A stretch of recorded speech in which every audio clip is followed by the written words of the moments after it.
नमस्कार, good morning. आप सबका बहुत बहुत स्वागत है एक नई वीडियो में। और आज के इस वीडियो में हम लोग करने वाले हैं नंबर सिस्टम का सेकेंड पार्ट। फर्स्ट पार्ट में हमने 1 नंबर से लेकर के 15 नंबर सवाल तक किया था, और इस वीडियो में हम लोग करने वाले हैं 16 नंबर से लेकर के 30 नंबर सवाल तक का सॉल्यूशन। बहुत अच्छी अच्छी 15 सवाल मिलेगी आपको देखने को इस वीडियो में। तो आप वीडियो को कोशिश करिए शुरू से लेकर के अंत तक एक बार में ही देख ले।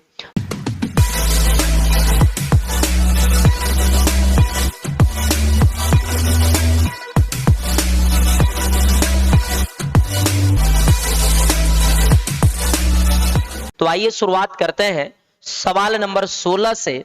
और सवाल नंबर 16 देखिए क्या कहता है। देखिए सवाल नंबर 16 में कोई खास कंसेप्ट नहीं है। ये सवाल केवल फ्रैक्शन का जोड़ है, भिन्न का जोड़ करना है और कुछ भी नहीं है। आप जल्दी में करना चाह रहे हैं तो भिन्न के जोड़ को जल्दी करने का तरीका होता है कि नीचे वाले हर को आपस में बराबर कर दीजिए। इसका मेन कंसेप्ट यही कहती कि नीचे वाले हर को इक्वल कर दीजिए और ऊपर वाला सब अंश जोड़ दीजिए। तो क्या करते हैं कि यहाँ देखो बड़ा हर 28 है, तो इसको 28 बनाने के लिए 2 से गुना कर देते हैं, और इसको 28 बनाने के लिए 4 से गुना कर देते हैं, और इसको 28 से बनाने के लिए 7 से गुना कर देते हैं, और इसको 28 बनाने के लिए 14 से गुना कर दिए, और इसको 28 बनाने के लिए ऊपर भी 28 से और नीचे भी 28 से गुना कर दिए। तो एलसीएम सबका 28 हो जाएगा, ऊपर एज इट इज जुड़ जाएगा। यहाँ देखिए 28 और 14 42, 42 और 7 49, 49 और 4 53, 53 और 2 55, 55 और 1 56, और 28 दूना 56, यानी आंसर कितना आ जाएगा? 2 सवाल का आंसर कहला जाएगा। समझ गए? मतलब नंबर 16 नंबर में कोई कंसेप्चुअल चीजें नहीं थी, वो भिन्न के जोड़ थी। जैसे आप बचपन में करते थे वैसे भी भिन्न के जोड़ करेंगे तो समय ज्यादा नहीं लगेगी। और हमने ये बताया कि भाई हर को सेम कर दीजिए और अंश को सबको जोड़ दीजिए। करने का तरीका क्या है कि जितना से आप नीचे गुना करेंगे उतना ही से ऊपर भी गुना करना पड़ेगा। सवाल नंबर 17 पे बहुत बेहतरीन कंसेप्ट मिलेगा 17 नंबर में। कहता है कि इस इक्वेशन का यूनिट डिजिट ज्ञात करें कितना होगा। जरा सा नियम समझिए। यदि किसी भी डिजिट का इकाई अंक 4 हो, यदि इकाई अंक क्या हो? 4 हो, और 4 अंक के इकाई अंक के पावर में यदि कोई सम संख्या हो, सम संख्या यानी इवन नंबर हो, तो यूनिट डिजिट हमेशा जो बनेगा वो 6 बनेगा। और 4 के पावर में यदि विषम संख्या हो, ओड नंबर हो, तो यूनिट डिजिट हमेशा 4 बनेगा। इस फंक्शन को हम लोग याद रखें कि 4 के पावर में यदि इवन नंबर आ जाए, 4 के पावर में कोई सम संख्या आ जाए तो इकाई अंक 6 बनेगा, और 4 के पावर में कोई ओड नंबर आ जाए तो इकाई अंक 4 बनेगा। कोई यदि कह दे कि ये नियम कहां से निकल रही है तो उसको निकाल करके दिखा देनी है कि 4 के पावर 1 4 होता है, और 4 के स्क्वायर 16 जो कि इकाई अंक 6 होता है, 4 के क्यूब जो कि 64 होता है इकाई अंक 4, और 4 के पावर 4 256 होता है जो कि इकाई अंक 6 बाबू। यानी पावर जब इवन नंबर रख रहे हैं तो यूनिट डिजिट 6 तैयार हो रहे हैं, और पावर जब ओड नंबर रख रहे हैं तो इकाई अंक आपका 4 तैयार हो रहा है। तो इस नियम के अनुसार यदि इस सवाल को हम लोग हल करते हैं तो यहां देखिए 4 के पावर इवन नंबर है, और 4 के पावर इवन नंबर यानी इकाई अंक 6, और यहां 4 के पावर ओड नंबर है तो इकाई अंक 4, और 6 या 4 10, और 10 का इकाई अंक कितना? 0 बनेगा। सवाल का आंसर ऑप्शन नंबर ए। मतलब यदि ये नियम आपको पता है, ये रूल आपको पता है, तो चीजें बहुत आसान हो जाएगी। और पता नहीं है तो अब पता हो गई, अब के बाद आसान हो जाएगी। आइए सवाल नंबर 3 की तरफ बढ़ते हैं, मतलब 18 नंबर। यदि किन्हीं 3 क्रमागत विषम संख्याओं का योग 147 है तो बीच वाली संख्या मालूम करें कितना होगा। कभी भी याद रखें, यदि 3 क्रमागत विषम संख्या का योग दिया रहे, या 5 क्रमागत विषम संख्या का योग दिया रहे, 7 क्रमागत विषम संख्या का योग दिया रहे, तो जितनी लगातार विषम संख्या का योग दिया है उससे डिवाइड करिएगा तो डायरेक्ट बीच वाला नंबर प्राप्त हो जाता है। यानी हम यदि कहते हैं कि 3 क्रमागत विषम संख्या का योग 147 है, तो इसमें 3 से डिवाइड कर देंगे तो बीच वाला नंबर पता चल जाएगा। 3 चौका 12 और 3 नमा 27, यही बीच वाला संख्या है, जो कि आंसर ऑप्शन नंबर कौन हो जाएगा? सी बाब। यदि 5 क्रमागत विषम संख्या का योग रहता तो 5 से डिवाइड करते तो बीच वाला नंबर आ जाता। 7 क्रमागत विषम संख्या का योग रहता तो 7 से डिवाइड करते तो भी बीच वाला नंबर आ जाता। और यदि चाहते हैं कि इस सवाल को डिटेल कैसे बनाया जाए तो आपको लिखना होगा कि जब आप लगातार ओड नंबर लिखते हैं, लगातार विषम संख्या लिखते हैं, तो डिफरेंसेस कितना का चलता है? 2-2 का चलता है। यानी पहली संख्या x होगी तो अगली x + 2 होगी और अगली x + 4 होगी। ये लगातार विषम संख्या है। अगली x + 6 होगी, लेकिन चूंकि 3 ही लिखनी है तो ये 3 लगातार विषम संख्या है और तीनों का जो योगफल है वो 147 है। अब यहां से कैलकुलेट कर रहे होंगे तो 3x 4 2 6 उधर जाके घटेगा 141, और 3 से जब इसको काटते हैं 3 चौका 12 और 3 सते 21, यानी जो x के मान आई है वो 47 आई। और x बोले तो ये वाला नंबर 47, ये वाला नंबर 47 + 2 यानी 49, और ये वाला 47 + 4 यानी 51। यानी 3 संख्या में बीच वाली कौन कहलाएगा? तो 49 कहलाएगा, जो कि आंसर ऑप्शन नंबर सी हो जाएगा। तो आप इस माध्यम से डिटेल भी सॉल्व कर सकते हैं और इस माध्यम से शॉर्टकट भी सॉल्व कर सकते हैं। तरीका शॉर्टकट रखिए, लेकिन समझते आपको डिटेल भी चलनी है, कोई दिक्कत नहीं है। सवाल नंबर 19 बाब, यदि हम 45 को 4 संख्याओं का योग के रूप में इस प्रकार लिखते हैं कि पहली संख्या को 2 जोड़ा जाए, दूसरा में 2 घटाया जाए, तीसरा में 2 से गुना किया जाए और चौथा में 2 से भाग लगाया जाए, तो हमें परिणाम भी वही प्राप्त होता है। तो बताएं कि चारों संख्या का योग क्या होगा। भाषा को समझिए कि कोई भी 4 नंबर है और चारों नंबर का जो योगफल है वो 45 है। यानी हम लिख सकते हैं कि a + b + c + d बराबर कितना है भाई? 45 है। अब कहता है कि पहली नंबर में 2 जोड़ दीजिए, दूसरी नंबर में 2 घटा दीजिए और तीसरी नंबर को 2 से गुना कर दीजिए और चौथी नंबर को 2 से भाग दे दीजिए। तो यहां पर भी जो योगफल में रिजल्ट आएगा वो रिजल्ट यहां भी 45 ही आता है। तो ऐसे निम्न में से चारों संख्या ऑप्शन में से कौन है? तो आपको ऑप्शन में डिसाइड करनी होगी कि ऐसे कौन ऑप्शन उठाएं कि जोड़ने पर अभी भी 45 आ रहा हो और दूसरा फंक्शन भी अप्लाई करे तो भी 45 ही आंसर आ रहा हो। तो जैसे यदि मैं ऑप्शन नंबर सपोज करिए कि डी लेके चलता हूं, सॉरी सी लेके चलता हूं अभी, तो सी लेके चलूंगा बाबू, तो 8 और 12 20, 20 और 10 है 30 और 15 45 आ रही है। पहली संख्या में 2 जोड़ेंगे तो बन जाएगा 10, अगला संख्या में 2 घटाएंगे तो भी बन जाएगा 10, अगला संख्या में 2 से गुना करेंगे तो 2 से गुना करने पर बन जाएगा 20, और अगला संख्या में 2 से भाग देंगे तो ये तो कहीं 7.5 आ जाएगा, जो कि कभी भी नहीं आएगा 45। यानी ऑप्शन नंबर सी एरर है। ऑप्शन नंबर बी पर आते हैं बाबू। पहली संख्या में 2 जोड़ेंगे तो 10 होगा, इसमें 2 घटाएंगे तो 5 हो जाएगा, इसमें 2 से गुना करेंगे तो 20 हो जाएगा और इसमें 2 से भाग लगाएंगे तो 10 हो जाएगा। जोड़ने पर 20 से 10 30, 30 से 5 35 और 10 45 हो रही है। यानी ऑप्शन नंबर कौन? बी नंबर सवाल का आंसर आ जाएगा। और पहले से भी जोड़ रहे हैं तो 45 आ रही है और दूसरा कंडीशन भी अप्लाई कर रहे हैं तो भी योगफल 45 ही आ रही है और यही हमारी शर्त थी। तो ऑप्शन नंबर बी। ऐसे सवाल कभी भी आए तो ऑप्शन से ही बनाएं, विदाउट ऑप्शन सॉल्व ना करें, क्योंकि 2 इक्वेशन और 4 वेरिएबल तो कभी सॉल्व नहीं होगा। अब ऑप्शन आइए बाबू 20, सवाल नंबर 20 क्या कहता है कि 2 संख्याओं का योगफल 40 है, यानी a + b का मान बराबर 40 और दोनों संख्या का गुणनफल 325 है, यानी a × b बराबर 325। तो कह रहा है कि उन दोनों का व्युत्क्रम का योग क्या होगा, यानी 1 + a + 1 + b का मान क्या होगा। भाई 2 संख्या का योगफल दिया और 2 संख्या का गुणनफल दिया, और कहता है कि दोनों के व्युत्क्रम का योग क्या होगा, रिवर्स का योग क्या होगा। तो रिवर्स करके जब जोड़िएगा एलसीएम ए बी होगा और ऊपर में जोड़ेंगे तो आ जाएगा ए प्लस बी, और दोनों का वैल्यू आपको पता है a प्लस बी का मान 40 है और a इंटू बी का मान 325 है। यदि मैं कैलकुलेट करूं 5 से इसको तो 5 अट्ठे 40, 7 पंचे 35, 35 के बाद बचेगा 2 और 5 55 से 25, यानी 8/75 आ रहा होगा, जो कि आंसर ऑप्शन नंबर ए सवाल का कहलाएगा। 20 नंबर तक क्लियर है।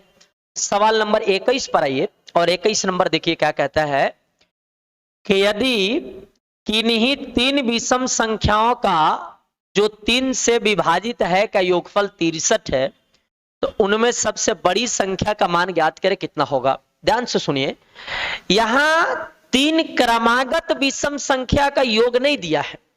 यहां सवाल कहता है कि वैसे 3 लगातार विषम संख्या जो 3 से विभाजित है, विषम संख्या भी हो और 3 से विभाजित भी हो, ऐसा लगातार डिफरेंस चलता है 6 का, 6 का। जैसे आप ध्यान से देखिए 1 2 3 4 5 6 7 8 9 ऐसे लेके चलते हैं, 10 11 12 13 14 और 15 ऐसे लेके चलते हैं 16। तो आप ध्यान से देखिए कि वैसे संख्या जो विषम हो और 3 से कटेगा तो एक ये होगा, 3 से ही कटेगा लेकिन ये सम होगा नहीं होगा, एक ये होगा और उसके बाद फिर एक 15 हो जाएगा। तो डिफरेंस देखिए भाई, 3 और 6 9, 9 और 6 15 और 15 6 21 ऐसे चलते चल जा रहा है। मतलब 3 से कटने वाला विषम संख्या का जब सीरीज बनाइएगा तो जो डिफरेंस चलेगी, जो अंतर चलेगी, हमेशा 6 का चलेगा। कहने का क्या मतलब भाई कि 3 से पहला संख्या माने कि कटता है x, तो अगला संख्या जो कटेगा वो x प्लस 6 कटेगा और इसके अगला संख्या जो कटेगा वो x प्लस 12 कटेगा। मतलब विषम संख्या और 3 से कट जाए, उसका जो सीरीज बनाइएगा तो डिफरेंसेस 6 6 6 6 बढ़ते चला जाएगा। और सवाल के अनुसार तीनों का योगफल कितना है, 63 है।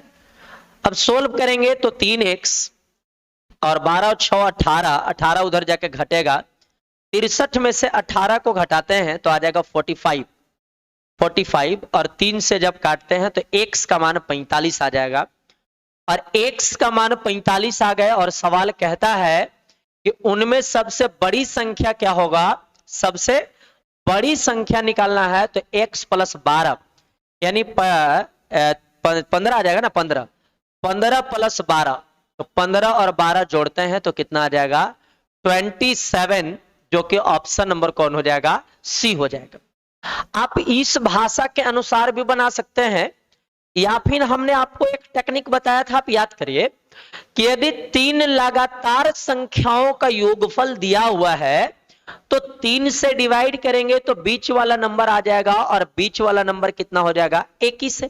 तो 21 जो आई है वो बीच वाली संख्या आई है, लेकिन आप जान रहे हैं कि हमसे बड़ी संख्या पूछ रही है, तो यदि बीच वाले नंबर 21 है तो इसके आगे एक नंबर होगा और इसके पीछे एक नंबर होगा। चूंकि 3 से कटने वाला विषम संख्या है तो डिफरेंस तो 6 का ही चलेगा ना, तो 21 के 6 डिफरेंस लेंगे तो अगला 27 हो जाएगा और 21 के इधर 6 कम ले लेंगे तो 15 हो जाएगा। हमसे पूछी गई थी बड़ी वाली नंबर, तो 27 सवाल का आंसर होगा। तो आप शॉर्टकट से भी चलें तो डिफरेंस 6 सोच करके चले और लॉन्ग कट से चलते हैं तो आपको तो यहां पर कोई दिक्कत ही नहीं होगी, इजीली सवाल को सॉल्यूशन निकाल सकते हैं। नेक्स्ट सवाल की तरफ बढ़ते हैं।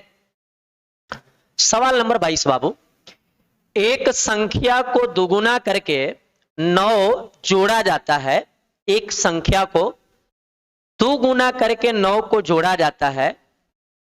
अब जो परिणाम आया है, परिणाम को 3 से गुना कर दें, परिणाम को 3 से गुना कर दें तो वो संख्या 75 के बराबर हो जाता है, वो संख्या 75 के बराबर हो जाता है। संख्या ज्ञात करें। मान लेते हैं कि संख्या x है, माना कि संख्या कितना x, सवाल के अनुसार कि पहले संख्या को दुगुना करें और 9 जोड़ दें, तो दुगुना करके 9 जोड़ेंगे तो परिणाम इतना आएगा, और इस परिणाम को 3 से गुना करेंगे तो वो रिजल्ट 75 के बराबर आ रहा है। 3 से कटेगा तो 25 आ जाएगा।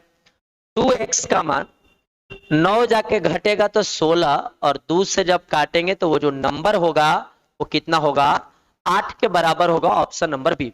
बहुत सिंपल सवाल है। मतलब जिस तरीके से भाषा बोल रहा है, यदि आपको भाषा का अंडरस्टैंडिंग पावर ठीक है और भाषा के अनुसार आप स्टेप लेना जानते हैं तो ये सवाल बहुत आसान है। और यदि नहीं जानते हैं तो हम आपको बता दिए, 2-3 बार आप प्रैक्टिस कर लीजिए, सवाल आपका कंप्लीट हो जाएगा।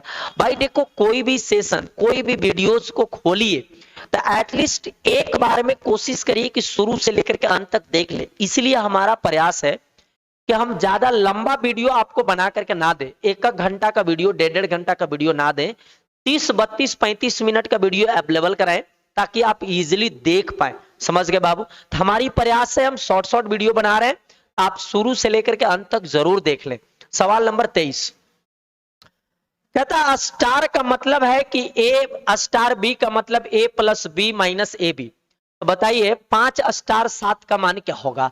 तो भाई यदि 5 स्टार 7 का मान लिखना है तो पहले 5 और 7 जोड़ेंगे 12, और फिर 5 गुने 7 यानी 5 7 35 घटेगा, तो 12 में से 35 घटेगा तो -23 हो जाएगा, जो कि आंसर ऑप्शन नंबर सी हो जाएगा। मतलब ये सवाल देखा जाए तो मैथमेटिक्स कम है और रीजनिंग की सवाल ज्यादा है कि आपकी अंडरस्टैंडिंग पावर ठीक है कि इस इक्वेशन को इतना लिखा जाए तो इस इक्वेशन को कितना लिखा जाए, तो उसी रूप में लिख करके कैलकुलेशन करके आंसर ला लेनी है। रीजनिंग की सवाल थी, प्रेजेंट ऑफ माइंड इसमें निकाला जाता। यहां देखिए बाबू 24, 3 अंकों की सबसे छोटी संभवतः दशमलव संख्या कौन सा है वो आपको बताना है। भाई 3 अंकों की सबसे छोटी नंबर डिसाइड करनी है, तो आप देखो दशमलव के बाद यहां 3 अंक है, दशमलव के बाद यहां भी 3 अंक है, दशमलव के बाद यहां भी 3 अंक है। तो चूंकि हम डायरेक्ट दशमलव को कैंसिल कर लें तो ये नंबर 12 बन जाएगा, ये नंबर 123 बन जाएगा और ये नंबर 111 बन जाएगा। तो ऐसी केस में सबसे छोटी नंबर ये हो जाएगा, जो कि आंसर ऑप्शन नंबर ए हो जाएगा। लेकिन सवाल के डिसीजन के अनुसार डिपेंड करेगी कि सवाल ये पूछने का कोशिश किया है कि यही तीनों ऑप्शन में से छोटा कौन है जो 3 डिजिट के अंक है। लेकिन यदि सवाल ये कह देता कि बताइए 3 अंक की सबसे छोटी दशमलव में संभवतः मान क्या होगा, तो होगा 0.001, 0.001 होगा। लेकिन कब? जब ये कहेगा कि 3 अंक के सबसे छोटी संख्या दशमलव के बाद लिखें तो तब वो होगा। लेकिन यदि ये तीनों ऑप्शन में से डिसाइड करना होगा तब ये तीनों ऑप्शन में सबसे छोटी ये है और 3 अंक के सबसे छोटी संख्या हमारा ये हो जाएगा। चले बाबू नेक्स्ट सवाल नंबर नेक्स्ट। अब ये सवाल जो है ये कुछ भी नहीं है, इसी छोटे मोटे का सवाल पूछी गई है, ये माइनस नहीं है, डायरेक्ट 1/0.04। दशमलव हटाएंगे तो ऊपर डबल जीरो लिखेंगे और 4 से काट देंगे तो 25 आंसर आ जाएगा, ऑप्शन नंबर बी। इस पे ज्यादा टाइम देने की जरूरत नहीं है। आइए सवाल नंबर बाबू 26 सुनिए। एक 6 अंकीय संख्या 3 अंकों की पुनरावृत्ति करते बनाई गई है, 256 256 ऐसे लिख करके, 678 678 लिख करके। तो इस प्रकार से बनी कोई भी संख्या हमेशा पूरी तरह किस नंबर से डिवाइड होगा? हमेशा डिवाइड होता है 1001 से। आप कहेंगे सर कैसे डिवाइड होती है? डिवाइड इसलिए होती कि मान के चलो कि 3 अंक का डिजिट है एक्स वाई और जेड, इसी को एक बार और लिखेंगे एक्स वाई जेड। यदि मैं संख्या निर्माण करता हूं तो ये बन जाएगा 1 2 3 4 5, यानी 1 पर 5 0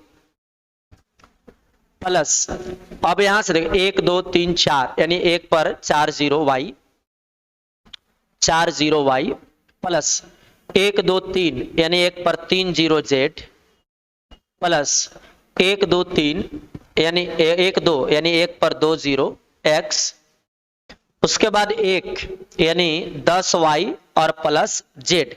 अरे ऐसे नहीं लिखते हो, 2 अंक के संख्या एक्स वाई है तो इसको लिख सकते हो 10x + y, उसी के फॉर्मेट में लिखे हैं।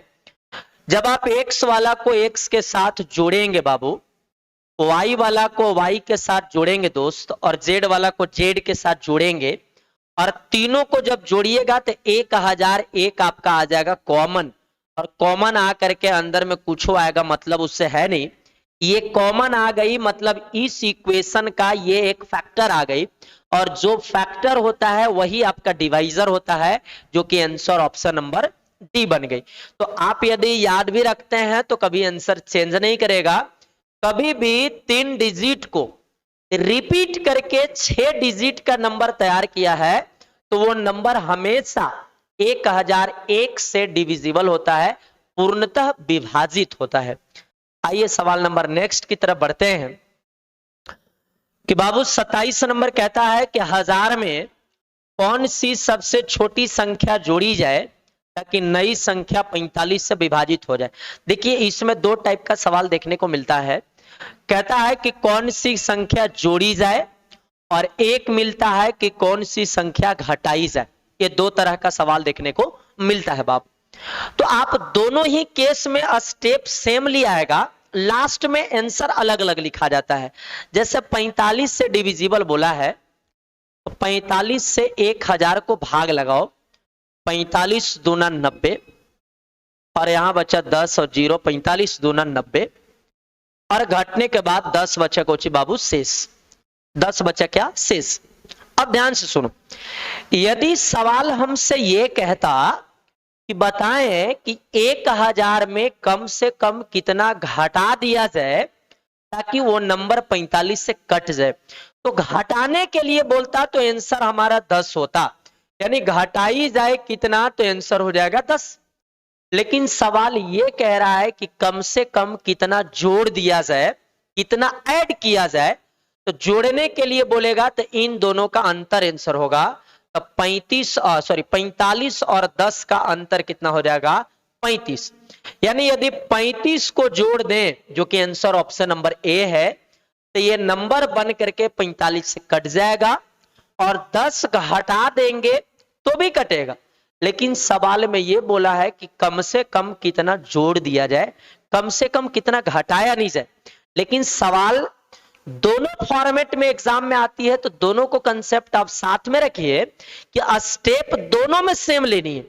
सवाल यदि घटाने को बोल रहा है तो शेषफल आंसर होगा, और सवाल यदि जोड़ने को बोल रहा है तो शेषफल और डिवाइजर का अंतर आपका आंसर हो रहा होगा। सवाल नंबर नेक्स्ट। अब ये देखिए रिमाइंडर थ्योरम का बहुत खतरनाक सवाल है, बहुत ज्यादा पूछा जाने वाला सवाल है, एकदम फेमस सवाल है। जैसे एक्टर में सनी लियोन फेमस है, उसी तरीके से ये सवाल फेमस है। उल्टा ना सोचे, सवाल पे ही सोचे। सवाल नंबर 28 देखिए बाबू, 17 के पावर 100 को 18 से डिविजिबल किया जाए तो बताइए रिमाइंडर क्या बचेगा। तो 17 के पावर 100 को 18 से डिवाइड करना है और रिमाइंडर बताना है। आप ये सोचो कि 17 को 18 से डिवाइड करेंगे तो -1 शेषफल बचेगा, और -1 के पावर में रख देंगे 100। भाई यदि माइनस के पावर इवन नंबर है, ये नंबर तो आप जानते होंगे कि माइनस के पावर में यदि सम संख्या रहता है इवन नंबर तो रिजल्ट हमेशा पॉजिटिव आएगा, और माइनस के पावर में ओड नंबर रहता है, विषम संख्या रहता है, तब हमारा रिजल्ट हमेशा माइनस में आता है। तो यहां माइनस के पावर इवन नंबर है, और इवन नंबर है तो रिजल्ट पॉजिटिव आ जाएगा। 1 के पावर समथिंग तो 1, और यही +1 हमारा शेषफल है। ऑप्शन नंबर कौन भाई सी। क्लियर है कंसेप्ट, कोई दिक्कत नहीं। बहुत फेमस सवाल है, बहुत फेमस। जितना आप सेवल फेमस रिमाइंडर थ्योरम में मान लीजिए उतनी फेमस ये सवाल है। सवाल नंबर 30 की तरफ बढ़िए, सॉरी 29 नंबर। कि यदि एक संख्या 11 और 13 दोनों से विभाज्य है तो वह अनिवार्यतः 11 + 13 से डिविजिबल होगा, 11 - 13 से, 11 × 13। ऑप्शन नंबर सी बाबू। ध्यान से सुनो, कोई संख्या यदि 2 से कट रहा है और कोई संख्या 3 से कट रहा है, ये दोनों का प्रोडक्ट 6 से भी कटेगा। कोई संख्या 5 और 3 से कट रहा है तो दोनों का प्रोडक्ट 15 से भी कटेगा। कोई संख्या 13 से कट रहा है और 11 से कट रहा है तो दोनों का प्रोडक्ट जितना भी होगा उतना से भी कटेगा, तो ऑप्शन नंबर कौन हो जाएगा भाई? सी नंबर। कोई नंबर 11 से कट रहा है और 13 से भी कट रहा है, तो वो नंबर 11 और 13 के प्रोडक्ट से भी कटेगा, गुणनफल से भी डिविजिबल होगा। सवाल नंबर 30 देखिए, कहता है कि यदि स्टार एक ऐसी अंक है जिस कारण यह नंबर 11 से डिविजिबल है, तो बताएं कि स्टार का मान कौन होने की पॉसिबिलिटी है। ध्यान से सुनिए, 11 से विभाजिता का क्या नियम होता है, इस फंक्शन को हम समझा दे, उसके बाद सवाल को बनाएं। कि मान के चलो बाबू लिखे 5 4 3 7 और 2, और कहते हैं कि क्या ये नंबर 11 से डिविजिबल है, तो आप नियम ये लगाइए कि अल्टरनेट अंक को जोड़िए, 5 3 8 8 2 10, और इधर से जोड़िए 7 4 11। यदि इन दोनों का अंतर 0 आ जाए, 11 आ जाए, 22 आ जाए, या 11 से कटने वाला कोई नंबर आ जाएगा, तब ये संख्या 11 से डिविजिबल हो जाएगा। और यदि 0 और 11 22 के अलावा कोई भी अंतर आता है, तो वो 11 से डिविजिबल नहीं होता है। तो 11 से विभाजिता का क्या नियम होता है कि अल्टरनेट अंक को जोड़ा जाए और उसका अंतर लेके देखा जाए, अंतर 0 आना चाहिए या 11 से कटने वाला कोई नंबर आना चाहिए। तो यहां अल्टरनेट जोड़ते हैं, तो 5 2 7 7 प्लस अल्टरनेट x, और इधर से जोड़ोगे तो 8 4 12। इन दोनों का अंतर या तो 0 आना चाहिए, या 11 आना चाहिए, या 22 आना चाहिए, या 33 आना चाहिए, 11 से कटने वाला कोई नंबर। आप सोचो, x के जगह यदि 5 रख दें, तो 7 5 12 में से 12 घट के तो 0 आ जाएगा ना बाबू, यानी x का मान 5 के बराबर। ऑप्शन नंबर कौन? C number. यानी 11 से डिविजिबल का मतलब है कि अल्टरनेट अंक के अंतर 0 के बराबर आना चाहिए, तो वो 0 या 11 से कटने वाला कोई नंबर भी रहेगा तो भी सवाल का आंसर हो जाएगा। हमारा प्रयास रहा कि हम 15 सवाल का जितनी हमारे अंदर क्वालिटी है वो बेस्ट क्वालिटी हमने देने का प्रयास किया। कोई सवाल ऐसा लगता हो कि एक बार में नहीं समझ पाए हो, तो कोशिश करिए दोबारा देख ले, और किसी भी प्रकार का यदि कोई डिमांड हो, कोई सुझाव हो, कोई ऐसा प्रॉब्लम आता है, तो आप हमें कमेंट बॉक्स में लिखिएगा, हम उसका सवाल का जवाब देने का 100% प्रयास करेंगे। ठीक है बाबू, चलिए आज वीडियो में यहीं तक रखते हैं। धन्यवाद, थैंक यू।